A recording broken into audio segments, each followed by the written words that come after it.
Sziasztok, üdv mindenkinek! Egy újabb forgatási nap, ahogy látjátok a beöltözésünket, hát nem a nyár az, ami van. Itt van velem egy kis Manó, meg a szemüveg, meg 47 000 kabát. Michelin baba. Meg a Michelin baba, aki fölvett egy kabátra egy másik kabátot, nem teljesen értem, hogy miért.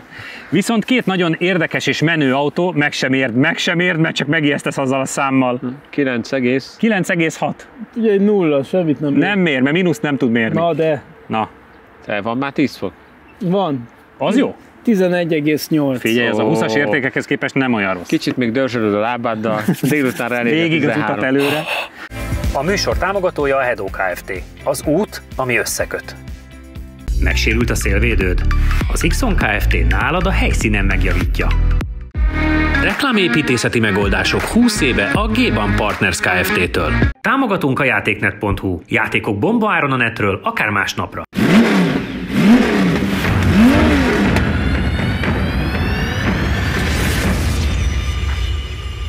Egy Mustanggal fogunk kezdeni, Cabrio verzióban. Megnéztem egyébként, hogy Fordból a 35. Ford lesz, úgyhogy a Ford rajongó... Jubileumi 35. autó, és hát nem számoltam még meg, de Mustangból is volt elég sok, sőt, ugye a Focus RS-ek mellett Mustang az egyik leggyorsabb, amit itt használtatok is. Ugye a 2018-as 10-sebességes automata az 47-939-el vezet.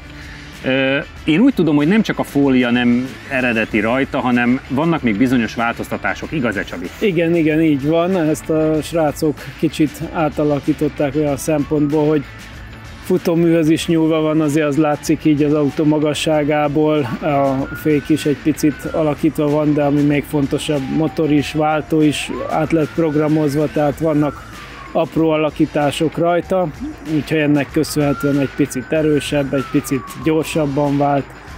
Elvileg lehet kézzel váltani, úgyhogy ha áthúzod manuálisba és elváltod, akkor tudsz kézzel is, nem kell az automatára, csak a visszaváltást nem hagyja túl hamar. Aha. Tehát azzal várni kell, hogy kicsit visszabírjon a fordulat, de ezek így kicsit a vezetésre vannak optimalizálva, meg egy gyorsító fólia is került rá. Meg egyébként egy nagyon jó állagú 4S van rajta Michelin, amit tudom, hogy nagyon szerettek. János, ez még 6 gangos. Szerinted fel tudjátok venni a 10 gangos full szériával a versenyt? Tehát ez a 47-9 nyilván pályafüggő, de hogy egyébként fizikailag alkalmas lenne rá a kocsi? Ugye jobb gumi van rajta, meg jobb futom, ugye KV Variante 3 van alatta. Szerintem elvileg igen, de azt tudom, mert ugye még mikor annó mi csináltuk a Magyarországi bemutatóját, ezért a 6 gangos az nem nagyon volt egy ilyen acélos autó. Nem a legerősebb láncszem. Ott 10 sokkal jobb, meg gyorsabb. Meg ugye ne felejtsük el, hogy Cabrio, tehát ugye van egy picike súlytöbbletet. Igen. Hát, nézzük meg, nagyobb egy kritérium van, ahogy mire figyelni kell, azt mondták, hogy nyugodtan melegítsük a gumikat, meg minden, de annyi minta maradjon rajta, hogy haza tudjanak menni vele. Ja, tehát ők azt gondolták, hogy nem egyenesen fogtok menni, hanem keresztbe. Hát ahogy adja. Ja, ahogy sikerül. Na játszátok le, és akkor az első ember az nyilván melegítsük. János? Melegítek én. Jó. Melegítsd meg. Itt kibeszél, és milyen nem tudom, milyen nyelven. Hát ezek a román kamionosok itt. Azért. Nézzél, mindjárt viszem a teádat egy perc. Tessék, mondtam, a meleg tea. Nem számít forgatunk, de a meleg tea jöhet közé. Innen üzenném az összes román kamionosnak, hogy dugó van az M5-ösön. Sziasztok, csumi-csumi.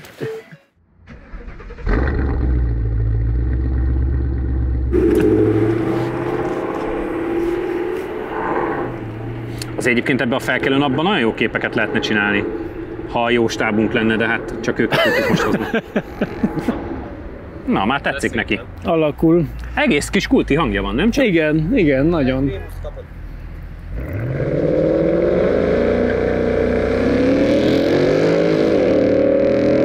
Jó a váltásidő. Igen. Hosszú a fokozat. Igen, hosszú volt az egyes. Hát jó, végül is, ha végül azért 6-ba kell osztani. Persze.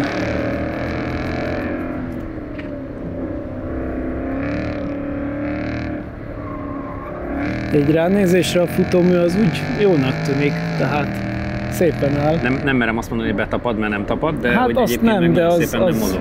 Az hőmérséklet probléma.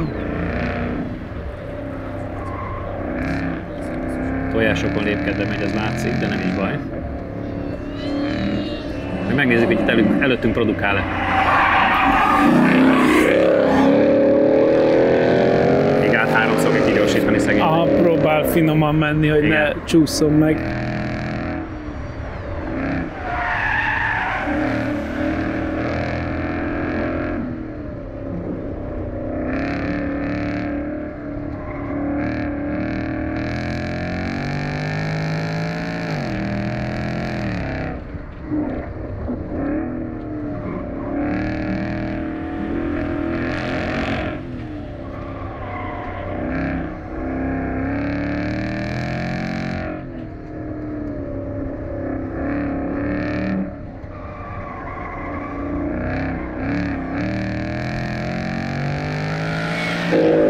Sokat nem is szabad hűteni rajta. Á, nem.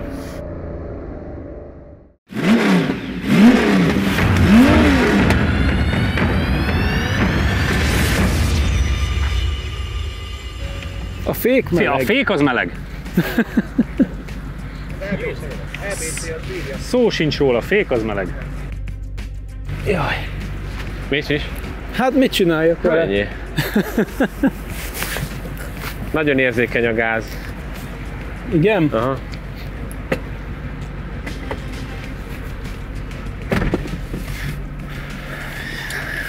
Jánosom, 48.922, ami a 9. abszolút Ford idő, nyilván ennek az elején ugye versenyautók vannak, és a legjobb Mustangnál, amiről beszélgetünk, 1 másodperccel ugyan lassabb, de nyilván itt azért most az időjárás meg a pályahőmérsékletet is bele kell számolni. Azt láttam, hogy nagyon várnod kell a kigyorsításokkal, meg 2-3-szor gyorsítasz ki. Egyrészt ugye ezeknek a Mustangoknak ez ilyen, hát nem betegsége, de elég nagy küzdés vele, hogy teljesen kikapcsolod az ESP-t, ugye az már annól, amikor volt a rendezvény, akkor se sikerült. Igen, akkor volt egy autó, ami nem lehetett, tehát hogy a Ford gyári segítséggel se. Tehát egy picit mindig beleavatkozott. Azt éreztem, hogy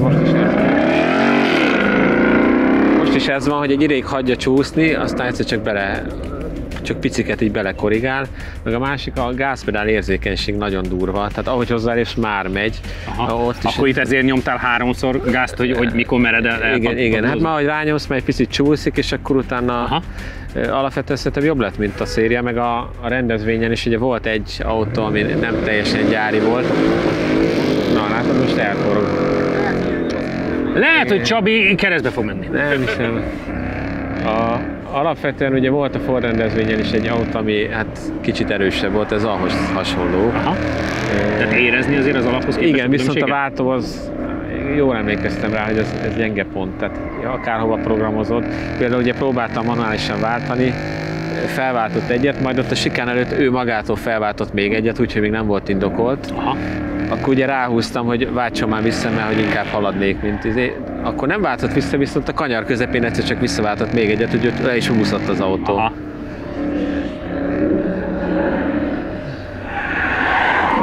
Meglepő módon Csabi megy agresszívebben. Látványos és agresszív. Kíváncsi vagyok majd, hogy az idő milyen lesz. És összességében mondjuk kávéfutómű, meg úgy az L1? Aha. Nekem tetszik, alapvetően egy picit ortolósabb, mint amire számítottam. Az érződik, hogy jobb a futómű, mint volt, meg szerintem a gumi is jó rajta. Tényleg az van, hogy inkább a váltóval meg birkózol, meg azzal, aha, hogy most beleavatkozik az elektronika, vagy nem. Most szerintem neki sikerült, mert sokkal jobban úszkál. Igen. Kikapcsolni. Meg nekem azt látszik, hogy ilyen durvábban tud menni, mint te. Tehát te ilyen finoman tojásokon mentél, ő meg most megfordult. Tehát igen, te szoktál lenni a beteg állat, most ezt a szerepet átvettem a reggel, úgy látszik. Látod, ő is ilyen pumpál. De pumpál, igen. Milyen a kabrió? Hogy érzel súlybeli különbséget így az emlékeidhez képest? Hát az a baj, ez már annyira régi emlékek, hogy ebben nem, de kicsit nehéz az autó ide, az biztos. Tényleg én talán a gázpedál karakterisztikába mennék kicsit, hogy ne legyen ilyen érzékeny. Van az első akkor 49,733, összidő 1 perc 32,879. Tehát szerintem a lágy kigyorsítások jobban mennének, ha nem ennyire érzékeny lenne a gáz.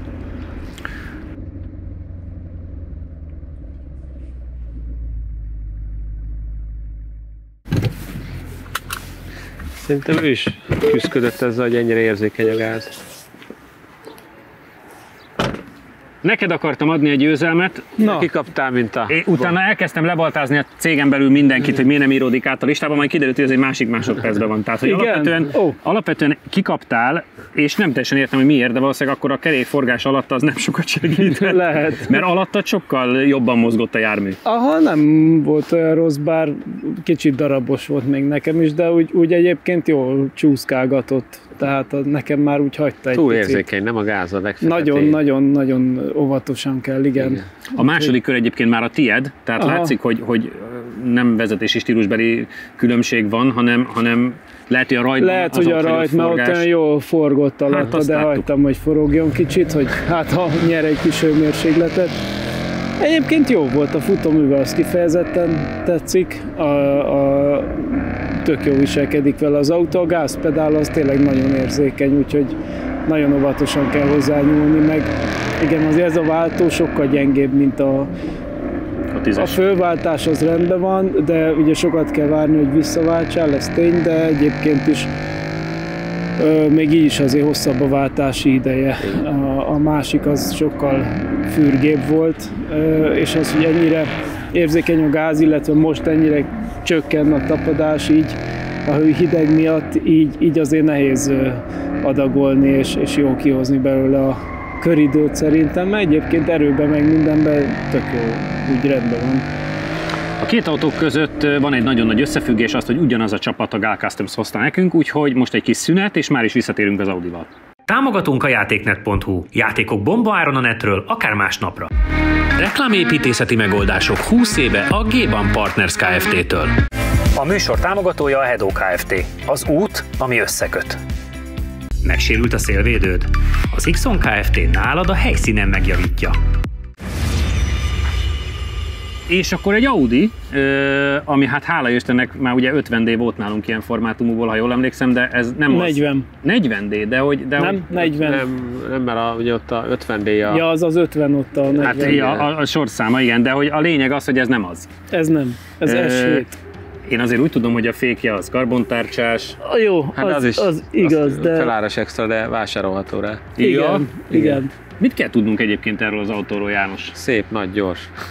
Összkerékhajtás. Veletek azért jó műsort csinálni. Összkerékhajtás, összkerékkormányzás. Igen. Mindent is csinál. Azt mindent csinálja, ez egyébként szerintem itt tényleg hasznos is lesz. Igen.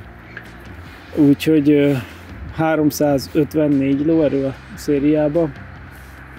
Az azért alig lehet menni. Nem RS7, de ez egy sportos igen, A7-es. Ami az M-Performance a BMW-nél, meg ugye az most már a Mercin és a kis AMG-k, a C43 igen. is ilyen finomabb verzió, ugye ez is az. Tehát, hogy igen, nem az az RS7, hogy leszakad a fejed, ugye, mert az RS7 az ugyanaz, mint az RS6, azzal már mentünk. Igen. De viszont szerintem erre a pályára az, hogy összkerekes, hogy mondja Csebi is, meg az összkerék kormányzás, meg hogy nem túl erős, akár még pozitív is lehet. Tehát, hogy... Nagyon kíváncsi vagyok. Nyilván ezt is melegíteni kell, a nézők kedvéért mondjuk el, hogy P0 van rajta, igen. Ami a tulajdonos szerint hát nem a legjobb választás, mondtuk, hogy nem, mert a Michelin az. Úgyhogy... Én P0-ban már mentem olyan, ami jó. Igen, tudnak jót. Igen? Na, akkor játszátok le is. Más csapat fejleszti, mint a Forma 1-es gumik. Igen. És ez megnyugható. Igen, melyik P0 tudod? A lágy, az ultralágy, vagy még lágyabb? Vagy a Slicker Media. Melegítsél, amíg azt nem érzed, hogy jó, addig melegítsél nyugodtan. Na de akkor itt szóljatok, ha kész az ebéd.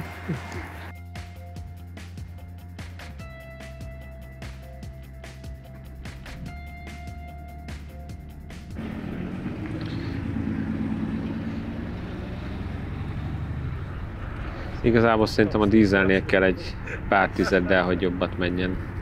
Az A750 TD, jól emlékeztem, az 49-200. Tehát 47-7-től 49-2-ig vagyunk nagyjából ezekkel az autókkal. Szerintem azért a dízel is erős volt, meg nyomatékos, tehát hogy én azt gondolom, hogy azt kell egy kicsit megverni. Mert a dízelen jó gumi volt, azt úgy emlékszem, azért igen. Szerettétek.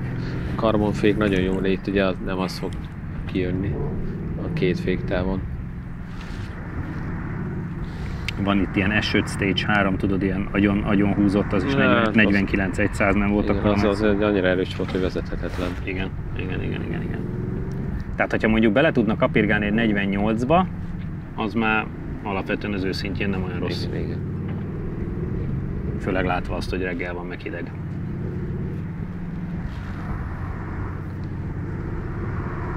Igazából most fog eldőlni, hogy milyen állapotban a pálya. Igen, mert itt aztán tényleg tudunk hasonlítani, igen. Ha jó időt megy, akkor jó. De látod, hogy húzza a igen. Tökéletes, hogy nem nagyon van hangja. Igen. De azért most dorombol. Egész jól lett rajta, így félfújta.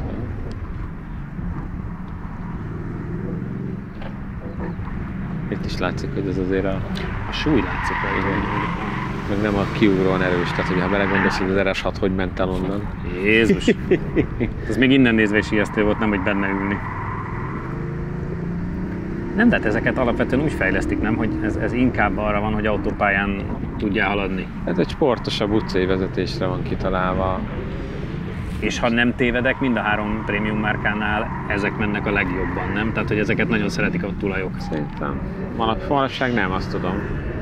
Hibrid? Most nem. Hát, ha sportos vonalat nézzük, akkor a legextrémebb változatot. Aha. És azokat veszik? Aha, tehát pont a 2020-as értékesítési adatokban azért a ilyen RS6 azért kiugróakat megy, meg aztán a BMW-ben az M4, tehát hogy, és ott is a Competition. Tehát valamiért, ha valaki már átugrik ebbe a lóba, akkor már a legkeményebb lovat szeretné, tehát hogy óriási. Ennek is van egy rétege, és szerintem ez a logikus választás, főleg ha utcán sokat akarsz járni. Ez az élhető. Igen. Igen. Meg egyébként a fenntartási költségét mondtad mindig, hogy a top modelleknek mindig borzalmas. Olyan a széles a... Várni kell a kigyorsításra elég sokat. Na, halljuk.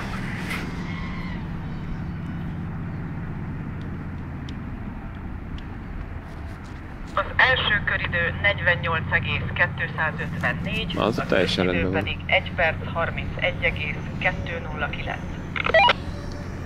1 másodperccel gyorsabb 2 körön, mint a Mustang, és ilyen a C43 AMG-vel van egy szinten, meg ISF-fel, E53 AMG Cabrio ilyenekkel megy 2 körön egyformát, és az S5 Sportback 47.700, ez 48.2, de megveri az RS3 tuningot. Szerintem pont oda jött be, ahova be kell jönnie. Igen, abszolút. Igen. Az S5 azért kisebb autó. A GT Coupé 43 AMG-vel van 1000-re egyforma időben, meg E53 kabrióval. Nézegettünk időeredményeket, hogy konkurenciával miket mentünk, és ilyen 47.7-től 49 elejéig voltak az idők, ez egy 48.2, tehát pont oda jön, ahova kellett neki. Nézd meg, GT Coupé 43, meg E53. Az igazából az egy konkurens, szerintem, csak az tuningolt volt, nem a GT A melyik? 43 GT Coupé, igen, az a piros. Igen, a piros. Igen, az tuningolt. Na, azzal 1000-re azonos idő például. Azzal nem mentünk túl jól egyébként. De hogy a márkán belül sem rossz az időeredmény, mert hogy az S5 Stage 3, ami egy ilyen agyonhúzott autó volt, annál például 8-9-10-del gyorsabb. És a dízelnél meg 1 másodperccel. A dízelnél meg 1 másodperccel. Figyelj, nagyon jó élmény volt egyébként. Nekem az volt a legfurcsább, hogy nem lehetett hallani, hogy mész, meg nem, a rajtnál is furcsa. Arra gondoltam, hogy majd amikor rugod neki lesz nagyobb hangja, de nem. Semmi. Egy ilyen túrakocsi. Abszolút, tehát hangja nem sok van. Őszintén ekkora testben az a 350 lóerőse egy úristen, tehát hogy semmi nagy izgalom nem történik ilyen szempontból. Viszont nagyon jó. Viszont nagyon jó fordul, és az összkerékkormányzásnak hála nem tolja az elejét, mint egy általában egy ilyen jellegű autó. Úgyhogy elég agilis, azt kell, hogy mondjam, teljesen semlegesen fordul, tök könnyű vezetni, úgymond, gáz nyugodtan adhatsz tök korán, mert nem fog történni olyan sok minden, és nem azt mondom, hogy nem megy természetesen, de hogy nem olyan iszonyatosan vérmes, tehát egy kellemesen. Kanyarokban a súlya? Jó, vagy az összkerékkormányzás akkorát segít, hogy kevésbé az is segít, érzed. meg olyan nagyon feszes, tehát hogy keményre állítva a futóművet, olyan nagyon kőkemény beton az egész. Tök tehát, jó. hogy nem azt mondom, hogy finoman lép át mindenen, és észreveszed mindent, de olyan nagyon jól bekeményíti, úgyhogy méretét meghazudtoló módon mozog, úgyhogy pozitív élmény volt. János, nézzük. Meg hát az időeredmény az alapvetően azt mutatja, hogy hiába van reggel, így a pálya sem lehet annyira rossz állapotban, mert ez alapvetően egy jó idő. Nem, azért mondom, hogy meglepő. És a gumi se rossz, csak említsük meg. Ja igen, és ha már beleszóltam a gumiba az elején, akkor nem, egy kis hőmérsékletet kapott, így már azért működik. Az új Pirellik egyébként tudnak jól fogni. Úgyhogy azért mondom, hogy ez nem rossz így.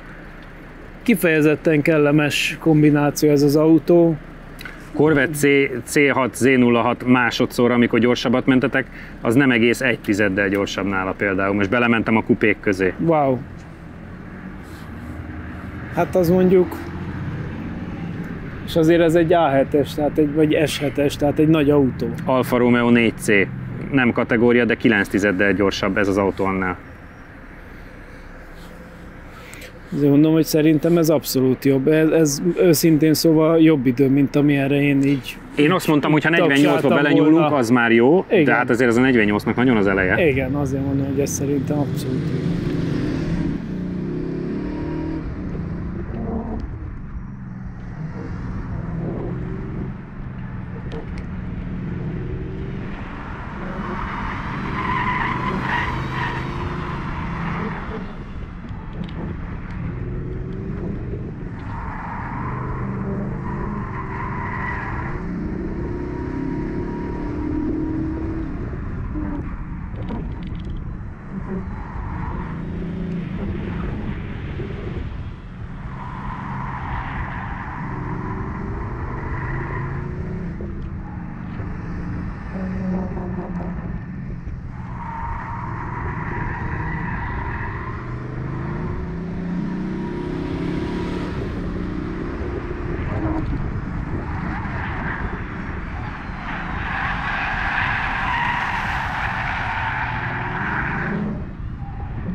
Ott azért itt lett egy kis hang, igen, ugye? De ez most hallottam először. Meg. Most egy kicsit morog. Lehet, hogy most arra ért ki az, hogy az összes katalizátor belet már kirúgtátok hátul, úgyhogy most már meleg. Most már lesz hangja.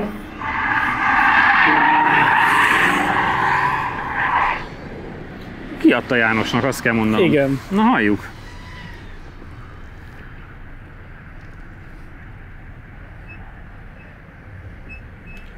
Első köridő 49,081, az összidő pedig 1 perc 31,913.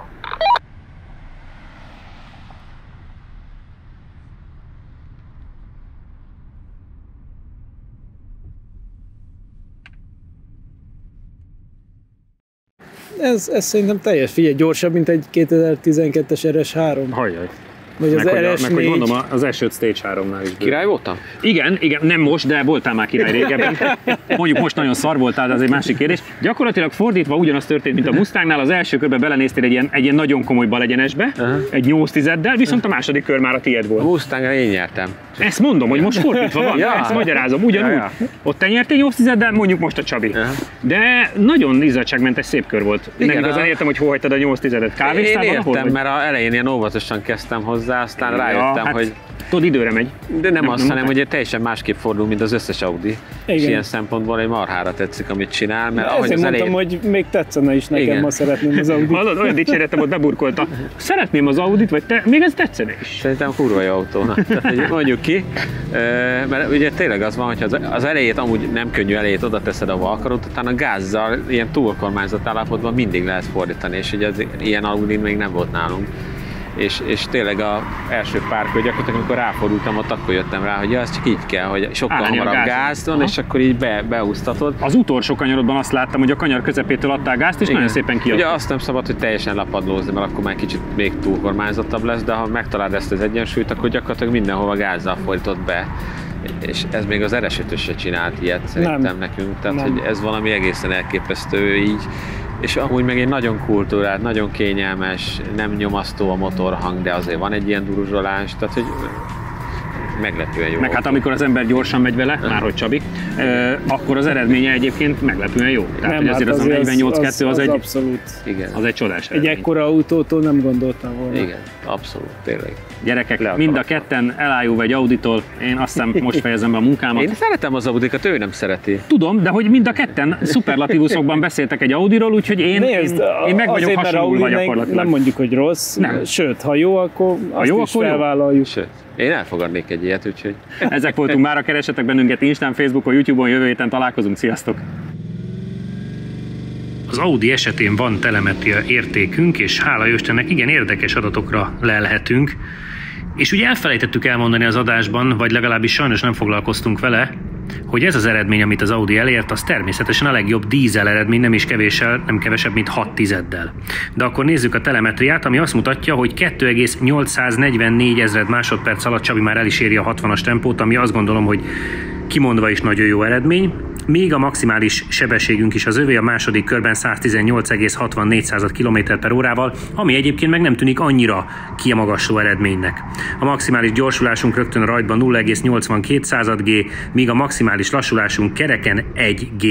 A maximális oldalgyorsulás 1,15 G, ez mutatja, hogy az autó egyébként az összkerék kormányzásnak és a jó guminak köszönhetően igen jól fordult. Tehát akkor még egyszer az új, leggyorsabb dízelidőnk az Audi S7. Támogatónk a Data Expert. Adatokat csak tiszta forrásból. Professzionális küzdősport és fitness felszerelések a BP Fight-tól. Sütőipari gépek forgalmazása és szervizelése a ProGape Goldex Kft-től. Ülj be te is versenyzőink mellé, és éld át a száguldás különleges élményét a Hungaroringen. Jelentkezz a Phoenix Motorsport elérhetőségein. Ha még nem tetted meg, most azonnal iratkozz fel a csatornánkra. Nyomd meg hozzá a kis csengőt, és így nem maradsz le a Lap Timing adásokról sem.